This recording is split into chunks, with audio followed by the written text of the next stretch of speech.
vision. Okay. Now, we have some memorable moments with Ines Ruhengeri.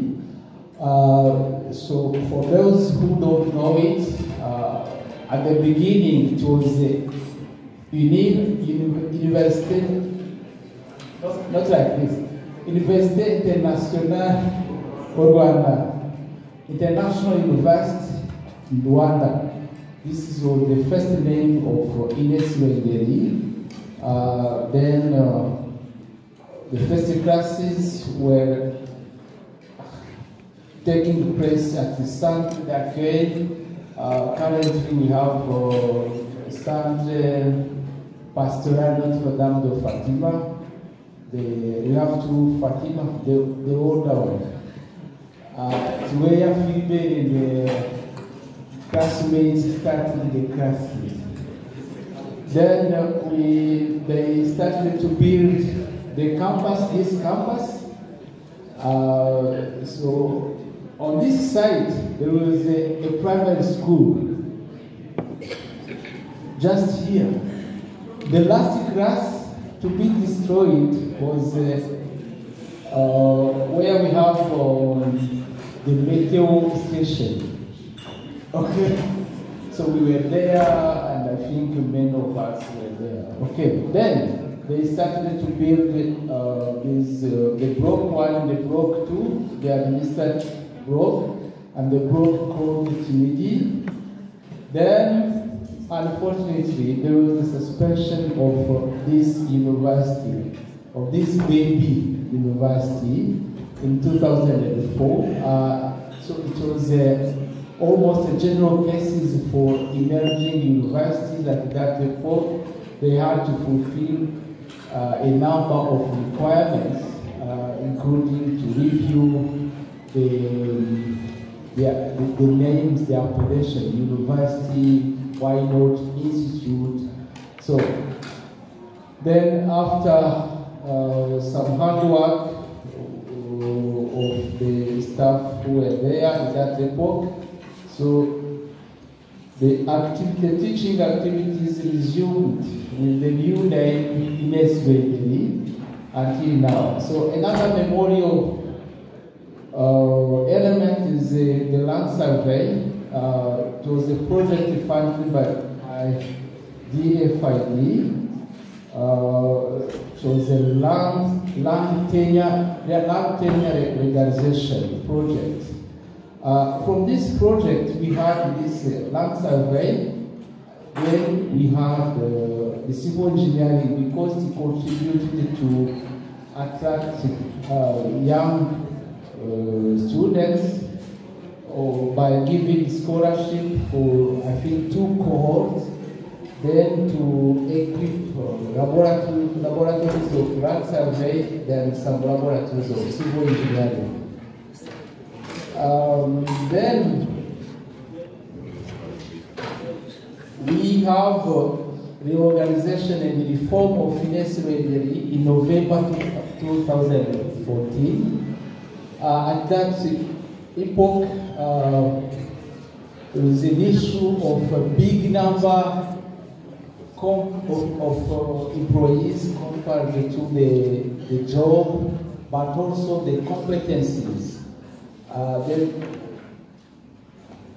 The all competent organs of Ines Ruhengeri decided to reform. At that epoch, we lost many of our colleagues, but we have new others. You are welcome. Then we had a suspension of civil engineering program, BMS, computer science, biotechnology. On this date, it was in March 2017, and it was very dramatic, not only for Ines, but also the surrounding community. People were claiming, why closing these programs? Restaurants were closing, the persons having houses were closing, so everything was closed, almost. Then, on this date, after almost 2 months, these programs were reopened. But it was after very hard work of people who were very committed, and we learned a great lesson from this period. Then we also had the campus closure due to COVID-19. You remember many of others were there.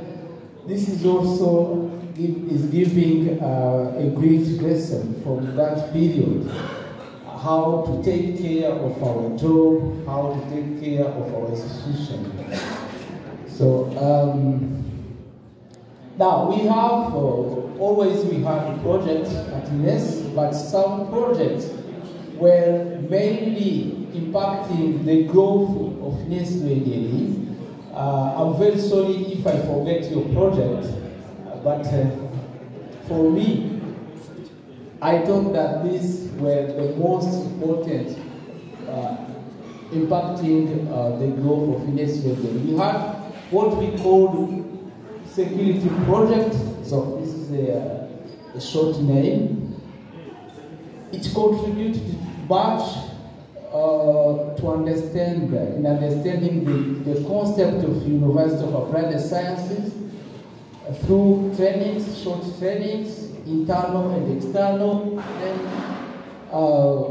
trainings for long periods, including the masters. It were offering also scholarship, so PhD.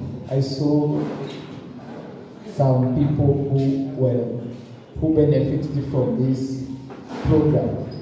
So we also had land tenure legalization project funded by DFID. This, as I said before, was introducing the land survey,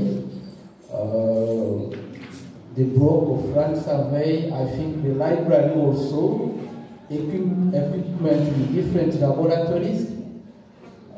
Then it will be the base for the civil engineering and the related laboratories.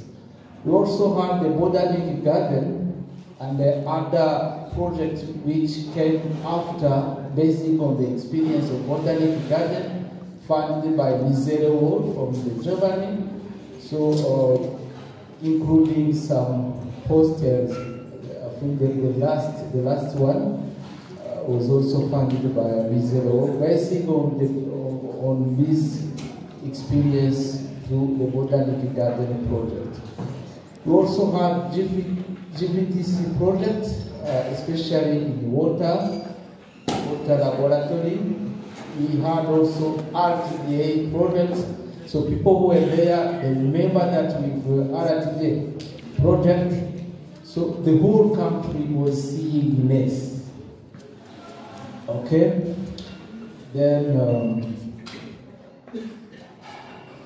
the impact of Ines Ruhengeri. So far, Ines made great impacts to the district, to the province, even at the national scale.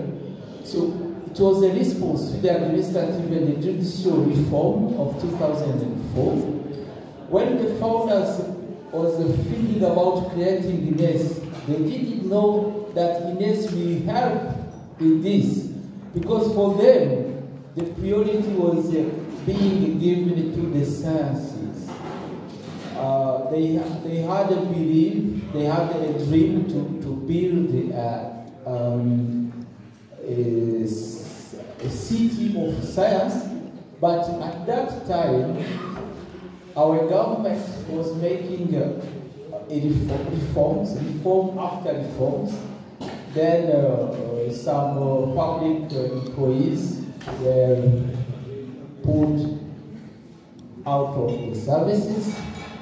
They were also asked to upgrade the knowledge by acquiring the required diploma or degree. Then Ines was there. At that time, I remember I joined this cohort with Professor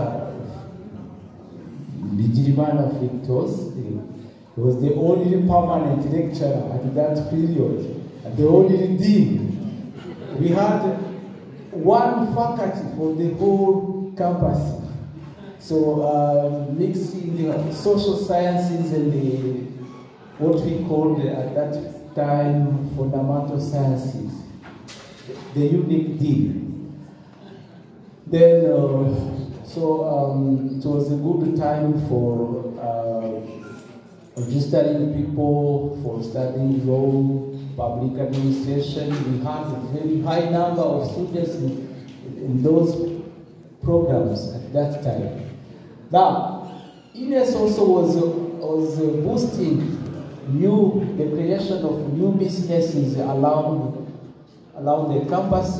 Maybe people who are coming far from this area, they don't know. Even the Karisimbi that you know, today Karisimbi means this area on the road, but it was just that house called Karisimbi. It was attracted by Ines Ruhengeri. So there is no shop, no important shop, but with Ines Ruhengeri we have many businesses. This is an impact. So also the attraction of people, yes, people came to buy plot and to build. So before it was almost empty. So also the creation of from permanent for in 2004. Community welfare and mindset, people are becoming more smart because this Ines, which is influencing them directly or indirectly. You just see smart people, then you learn to become smart. You also. So through different intervention of Itorero Adate Teresa, then Ines SU. So another impact was to provide qualified staff to the public and the private instances until now. So this was the booklet of the first graduation, and this is the booklet of the last graduation. And so far, the harmony, the Ines harmony is this number, 10,166 graduates. So, we cannot have this achievement without a philosophy, without so we have core values, we have a strategic plan, also we have an orientation. So starting by these core values, you have them, excellence, witnesses of life, etc. So this is for students, also for staff, and for the whole Ines community. We also have the Ines strategic plan with 3 outcomes. Now we are evaluating this in mid-term evaluation. For sure, we hope that we have good results from the implementation of this. We also have the key drivers of this strategic plan: internationalization, digitalization, and the linkage between academia and the industries. So, as it is reminded several times, this is a vision, this is a spirit. So to be our praise, to play our role, we have to know this and to link all our acts, all our initiatives with these drivers. Am I implementing digitalization or internationalization? Am I doing some contribution to the linkage between academia and industry? Through my teaching, through my linking Ines to other stakeholders, so we have to keep it in our mind. so that it influence our manner of doing. Of course, we have this orientation of University of Applied Sciences. So why orientation of University of Applied Sciences in 2010? So we are informed that it was to respond to the mismatch between the traditional way of teaching and the needs of the labor market. It was after a study, then they found that the problem is not the content of modules, but the way they were taught. Then, with this University of Applied Sciences, we have to keep both theory and practice through the project-based learning, innovation and entrepreneurship, linkage with industry, research and community outreach. Then to have a professional attitude. You may be well skilled, but with bad behavior, so we cannot expect from you a lot. So also this orientation requires to have a strong partnership, not only for industrial attachment or clinical attachment, but also for learning from others, including, of course, financial support if they are there. So this triangle, there's no need to explain it. We have the class, laboratories, there. Okay, thank you. Then we have this, but sometimes we are talking about research, but it is not visible, so we have to make effort in this area of research. Laboratories for teaching and services to the community. This requires us to raise the standards and to be committed when we have a customer from outside.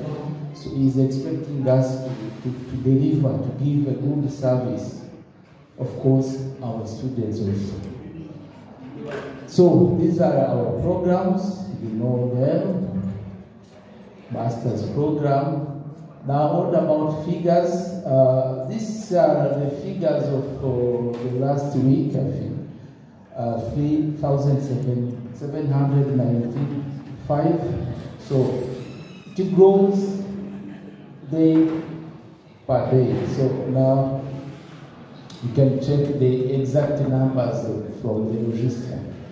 So we have international students from 15 countries. So they are expecting from us much. So let us keep,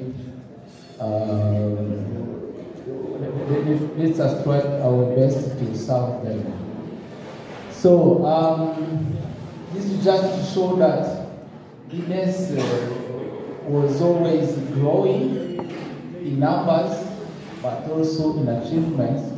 So now, what about challenges? I think there's no need to talk about this.